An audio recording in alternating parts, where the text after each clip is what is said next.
Salam Bapak Ibu Saudara yang diberkati oleh Tuhan. Luar biasa, kiranya hari ini saudara terus akan di dalam kemurahan Tuhan, menikmati segala anugerah Tuhan.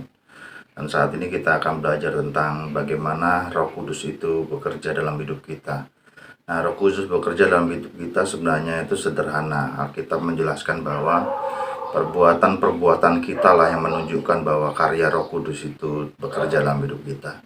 Jadi kalau seandainya saudara tanya tentang karya Roh Kudus, seperti halnya kita lihat fenomena-fenomena sekarang ya, hanya orang yang katanya kepenuhan Roh Kudus tapi kejang-kejang dan juga teriak-teriak, terus habis itu gulung-gulung, guling-guling atau apa. Saya pastikan itu bukan kepenuhan tapi pelepasan. Nah, kita harus bisa membedakan bagaimana kepenuhan Roh Kudus, bagaimana itu pelepasan.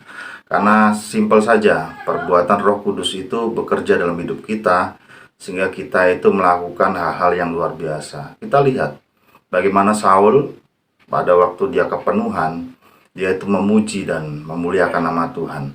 Bagaimana Daud saat kepenuhan, dia menari-nari buat Tuhan. Jadi banyak hal yang kita harus perhatikan. Ini memang kelihatannya sederhana, tapi ini sangat krusial, sangat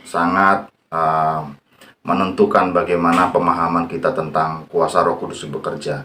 Jadi pada waktu pencurahan Roh Kudus itu, saat mereka kepenuhan di atas loteng, waktu dicurahkan kuasa Roh Kudus, murid-murid Yesus, 12 rasul itu, mereka itu berkata-kata dengan bahasa yang bisa dimengerti.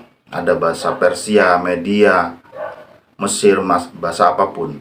Jadi bagaimana yang terjadi dengan bahasa-bahasa yang tidak bisa kita mengerti? Sebenarnya kita tidak perlu perdebatkan. Karena apa? Bahasa-bahasa Roh Kudus, bahasa roh itu katanya, itu akan membuat karakter kita, perbuatan kita, hidup kita itu semakin berubah. Dan seperti firman Tuhan, ya, bahwa hidupnya itu menjadi berkat, mempunyai hidup di dalam roh, ya, bukan hidup di dalam daging. Itu aja. Jadi sederhana saja. Jadi Bapak Ibu bisa lihat orang yang dipenuhi Roh Kudus, orang yang dikuasai Roh Kudus, yaitu lewat karakter dan perbuatannya. Salam, Tuhan Yesus memberkati.